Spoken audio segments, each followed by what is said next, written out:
Aloha, shalom, you guys. I'm here to talk about this week's Torah story, and it's called Tazria. It's the 27th weekly Torah portion. It's the fourth reading in the book of Leviticus, and it deals with ritual impurities. And why is this even a topic, right? Why are we even talking about ritual impurities? Because it's natural that we make mistakes, right? Just like in the tarot, there's the devil card. Right? It's an essential part of our experience is to make these mistakes. Mistakes become lessons, which become blessings in hindsight. And so Tazria actually means planting. It means planting. So our mistakes are like seeds that we plant.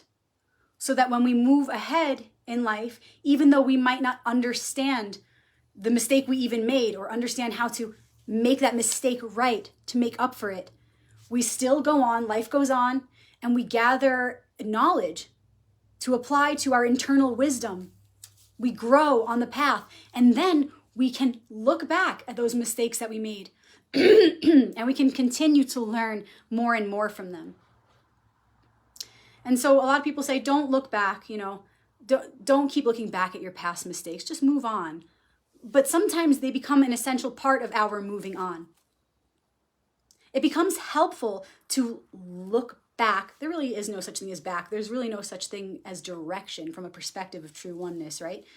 But it becomes helpful to look back at our mistakes or past experiences when there's something there, a teaching, a lesson, something that can help us to move forward with greater strength, with more clarity, with more purpose, with more understanding. Looking back at our mistakes and learning from them helps us to have more compassion, to enhance the experience of life, not just for ourselves, but also for those around us and for the rest of the world, for the whole world. So Tazria is all about these mistakes, these impurities. There's a part of us that is forever pure. It remains unchanged, and that's the light within, and that's the light that is one with the original light of creation, and it's a light that goes on forever. For eternity. So when we address things like vices or sins or impurities, mistakes, it's nothing to be afraid of. It's an educational experience when we reflect on these things from this perspective that I am not that. I am the light. I am one with the light that is eternal.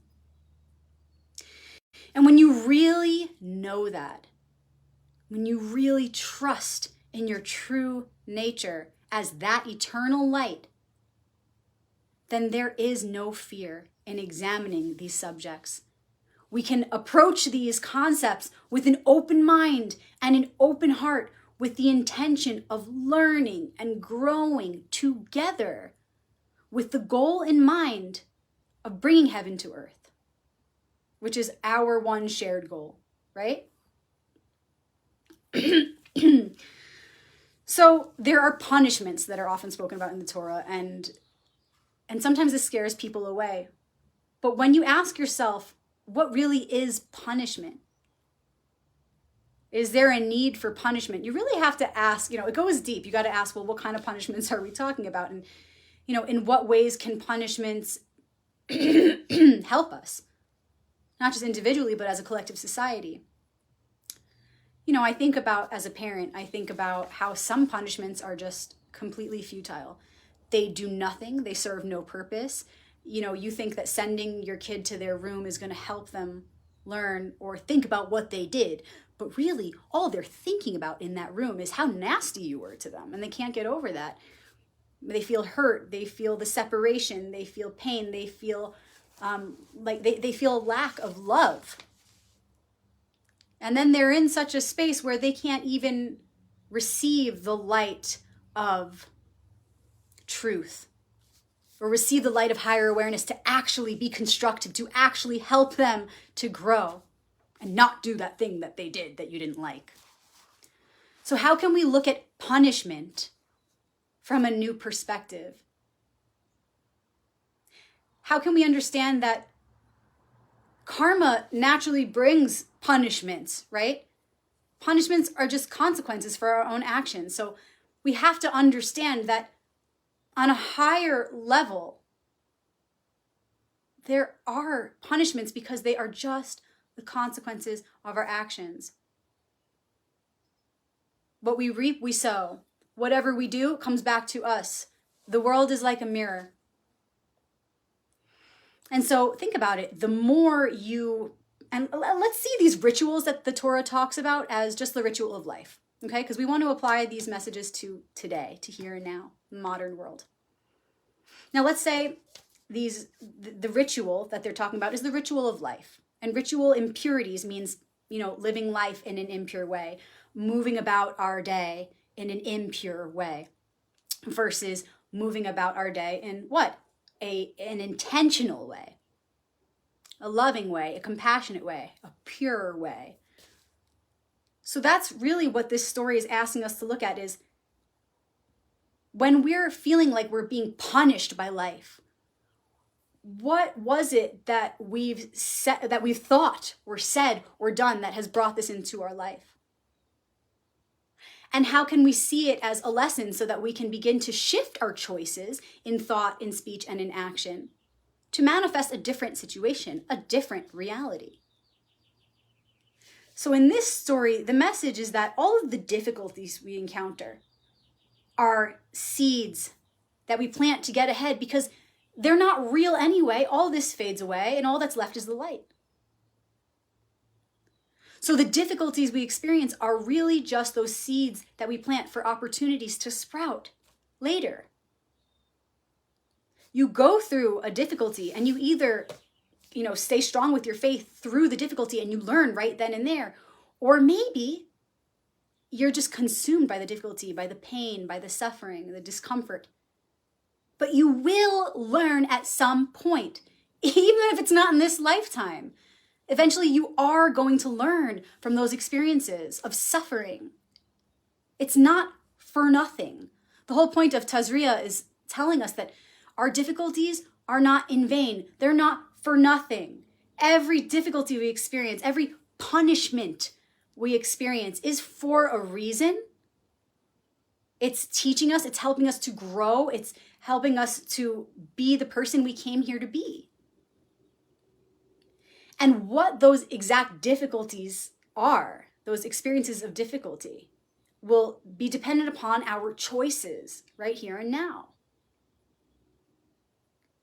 The choices that we make sometimes lead to mistakes. But really, in the larger scheme of things, there are no mistakes. Nothing is outside of divine order. Everything is teaching us something. And it's just like in the Torah. When a Torah is written, the scribe is overseen by a number of people who make sure there is not one line too many or one dot that's missing. It has to be precise because it's a code. And when there appears to be a mistake, what it's really asking us to do is to look deeper. There's a hidden message there. This is how the Torah works. But the Torah is life. That's what Judaism teaches. The Torah is life, and we are the living word. And Christianity teaches that. All cultures teach this, essentially, that we are the living expression of the original light of creation. We are God's story being told forever. And so when we look at it like that, we've got to ask ourselves, when it appears there's a mistake happening, is it really a mistake? Never. It's asking us, just like in the Torah, to look deeper, look more closely. What is the lesson there? What is the realization we can obtain upon reflection of that experience? Because nothing is really a mistake. Even when it appears like we are making a mistake, we are not doing anything. We are just the instruments for the Creator.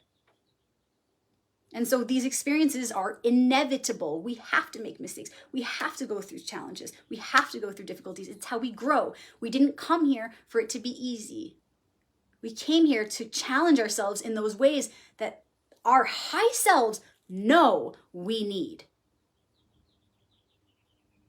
The deepest part within you, the deepest part within your heart knows who you truly are and is bringing you all of those experiences, including the most difficult ones, especially the most difficult ones, that are going to help shape you to be who you truly are, to be that living expression of your truest essence. And because of how we've evolved, because of this point that we've come to, there are many challenges in our world today. We have to really fight for the light. We have to fight that lower nature and those evil inclinations within us. Vice, the energy of vice is powerful. It's so strong. It's grown into a wild beast. And so, of course, it's going to be difficult when we have those inclinations, and we've got to fight it within us.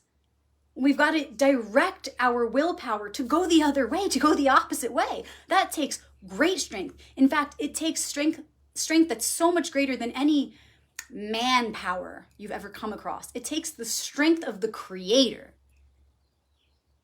And the only way that we can open up to the strength of Creator, to allow that strength to move through us, to direct our will in the proper direction, is by being humble, which requires us to be receptive, which requires us to be in our feminine polarity. Every man, woman, child.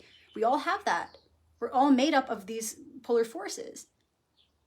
And if we're in our masculine polarity, we're in our active polarity, we're moving our energy outward, we cannot receive.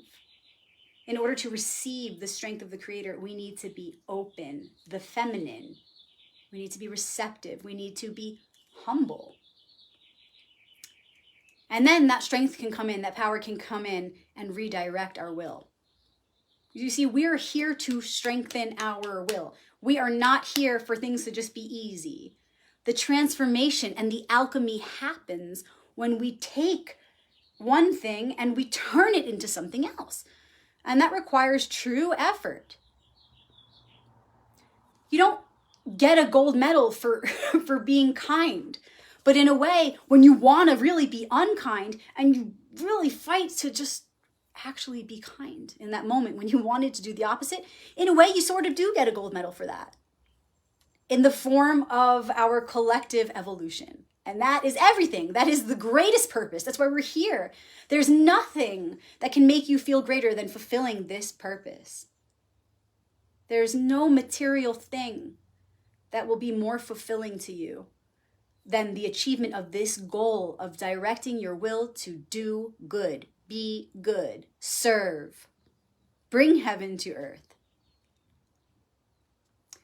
So Tazria reminds us, don't be afraid of your mistakes. Don't be afraid of those difficulties in your life. They're there to make you stronger.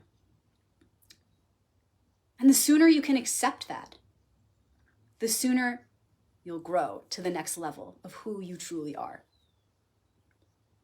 So really look to where there might be these impurities in your experience, and don't get stuck on the judgment of it.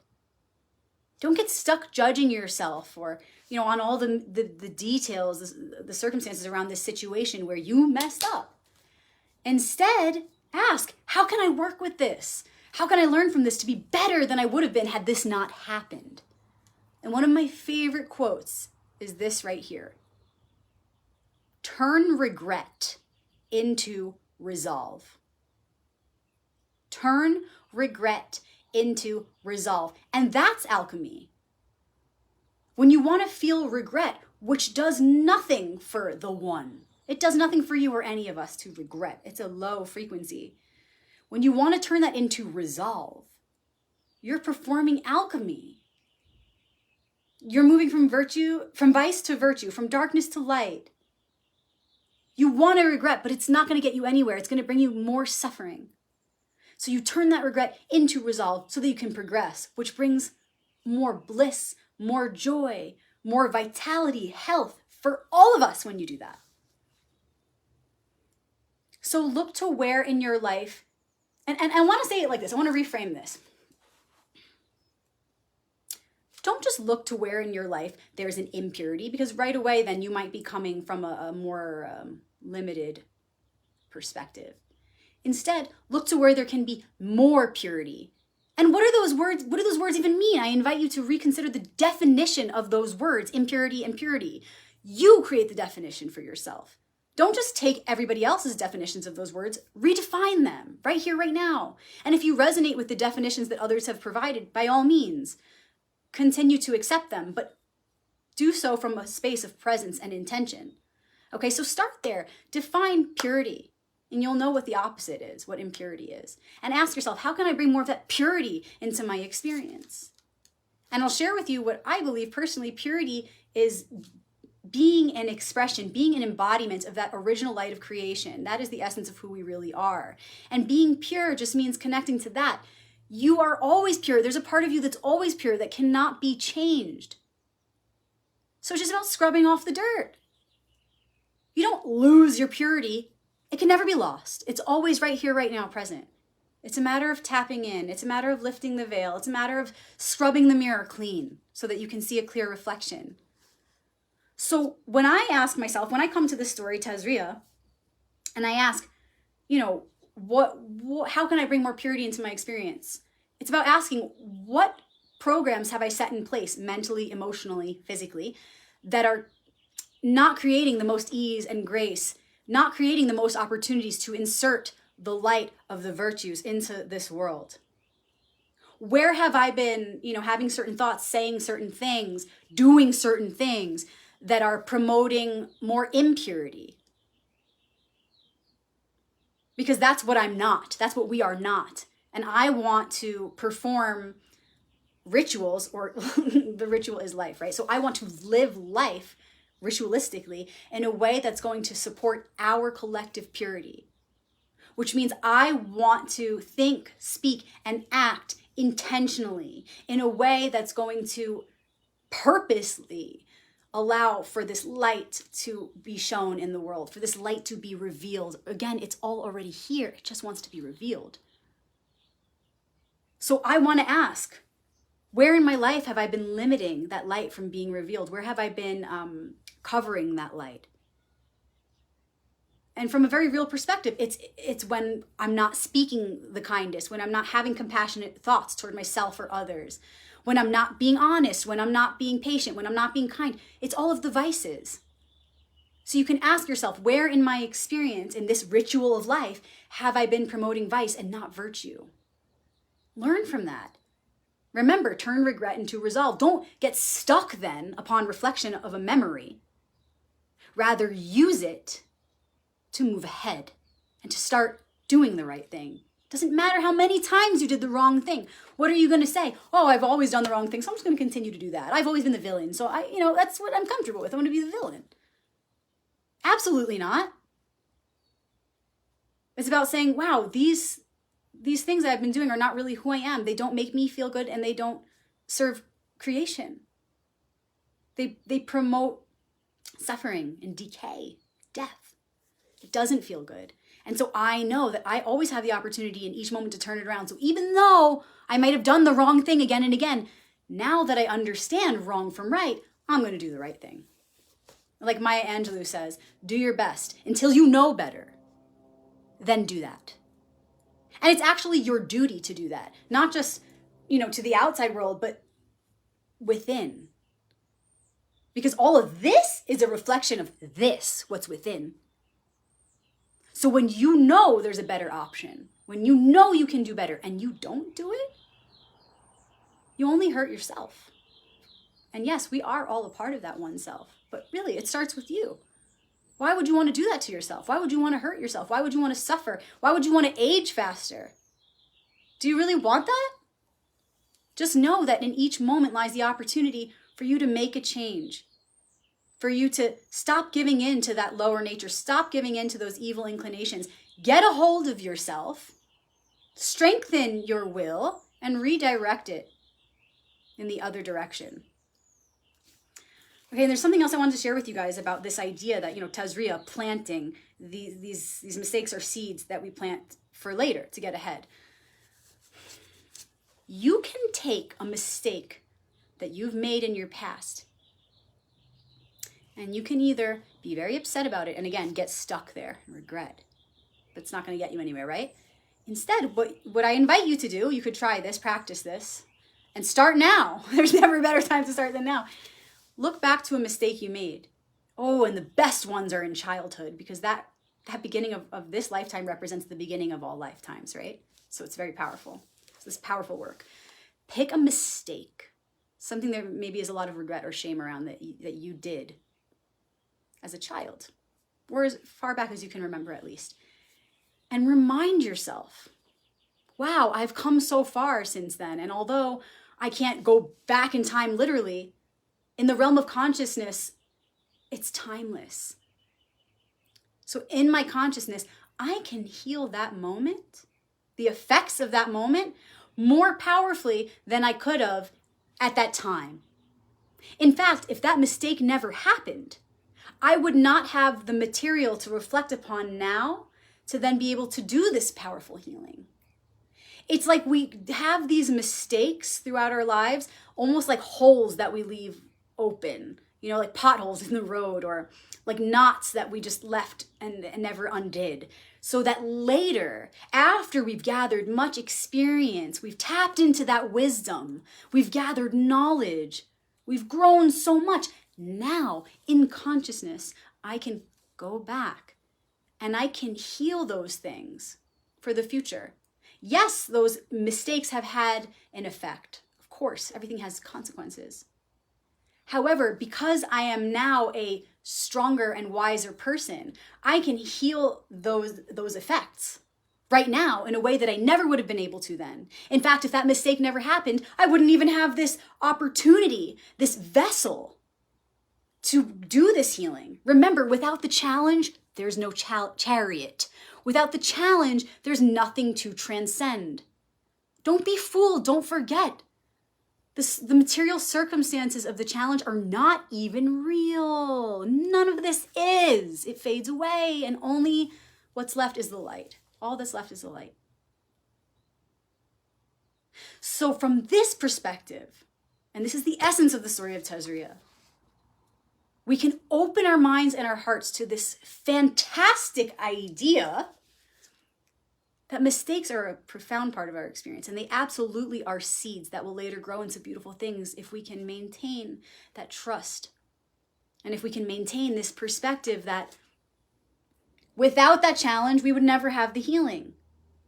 Okay? You can go back to your inner child and you can say, look, I know we didn't solve that then, but I have greater awareness now, and I'm gonna talk you, inner child, I'm gonna talk you through this. And we're gonna come to a perspective so profound that we never would have been able to come to at that time, that we never would have been able to come to had we not left that mistake open, had we not left that knot. Okay, so it's like as a child, imagine you make a knot and you leave that knot there and you can't undo it, it's too tight. As you get older, you get wiser, you get stronger, even physically, right? Let that inner child guide you back to that knot that was left. And with this new strength that you've cultivated since then, you can more powerfully, more wisely, more proficiently undo that knot. And I want you to think of that metaphor because it's a perfect metaphor for this concept that is really the essence of Tazria, which is we have these mistakes that we leave so that when we cultivate those skills to more proficiently heal those things, we then have the opportunity to do it. How else would we put all this knowledge and all this wisdom to the test? A little secret, you guys, this is all in Arcanum 6 of the Tarot, the Lover's card. This is the whole secret of that card. Torah, Tarot, Torah, Tarot. So without the challenges, without the difficulties, without the mistakes, we would never have a vessel to show what we've got, to show how far we've come, to actualize all of that light that we've cultivated. Our past mistakes give us something to go back to and heal in a way that we never would have been able to. And then that experience of healing takes us to new heights. We would never be able to achieve these levels of ascension, these levels of mental, of psychological and spiritual expansion if we didn't have all those mistakes and difficulties to move through. Each one of them is an opportunity to grow. tremendously. So Tazria, you guys. I hope you had a meaningful Shabbat. I hope you have an awesome week ahead. Please remember this message. This is a great topic of conversation to have with your family and friends right now, really anytime, right? But especially right now, because the Torah stories are always aligned with the cycles and seasons within nature. So when you have these conversations, they are activating archetypal energies, not just within you, but all around you. So all of nature, all of life, even the stars, the cosmos, are offering supportive energies right now to have these conversations. It's like they maximize your potential, our potential for growth right now. They are supporting these types of conversations right now so that we can really capitalize on the incoming energies, okay? So if you want a good topic of conversation to have with your family and friends throughout the week, ask them, what mistakes have you learned from? I want to gain wisdom from your mistakes even, because we are one. So can you tell me a story about something that you moved through? Or is there a way that I can be of service and help you to look at a mistake you've made or a challenge in your life so that you can get through it with grace and use it as a ritual for empowerment, not just for you, but for us? Do you see how this could be such a beautiful topic of conversation? We can learn from each other, and we can also serve each other to get to this place of awareness so that we can release shame, so that we can release guilt, so that we can stop being these perfectionists and trying to do everything perfect, ritual purity, right? And instead say, you know what? Ritual impurity is a very real thing. Making mistakes in life is a very real thing. And I'm not going to hide from them or waste my energy trying to avoid them. I'm going to accept them as inevitable. Whew, so I could release that. God, that's like a tremendous weight lifted, right? We all do this. So first step, I'm going to release that perfectionist attitude. I'm going to accept that mistakes are an inevitable part of the path. And I'm going to not be so hard on myself, and I'm not going to be so hard on others. And instead, I'm going to focus all of my awareness on accepting that these mistakes are a part of the path. And I'm going to focus all of my awareness on maintaining remembrance of why, the purpose as to why we make these mistakes, why others who are just us make these mistakes, so that I can maintain a frequency of compassion before the mistake even happens, while the mistake is happening, after the mistake has happened, so that I can make the most of the life experience, not just as far as mistakes or any one aspect of life. But when I carry compassion consistently, I can make the most of this life experience from all angles. You see, instead of wasting my energy on worrying that I'm going to make a mistake, you are. It's going to happen. Even if it's not you, it's you in another form. It's the person next to you. It's your brother, father, sister, mother, friend. Doesn't matter. We are all one. Mistakes are unavoidable. Stop trying to avoid mistakes. What happens is, instead of developing compassion, you develop the opposite. You develop resentment, and you start to be upset not just with yourself, but you start to be upset with others when they make mistakes. How you treat yourself is how you treat the world. The standards you hold yourself to, you're subconsciously holding those same standards for everyone else. And when you judge yourself, you're judging the world. You're judging everyone. And people feel that. So we don't want that for ourselves. We don't want that for each other. We want compassion. So we don't want to set a program in place where we hold that rigidity for ourselves, where we want to be a perfectionist. No, we're not going to waste that energy anymore. We're going to let that go. Mistakes are going to happen. It's more than okay. In fact, mistakes are here to teach us. If we can maintain that compassion, we can immediately learn from them. So you see, when you have that mentality, when you have that attitude, you can move much more gracefully through life. There's no use wasting your energy on avoiding what is inevitable. Doesn't that sound so silly now? Really? Saying it so directly, so silly, but we do this. So how can we lovingly, with compassion, reveal that to ourselves and to one another?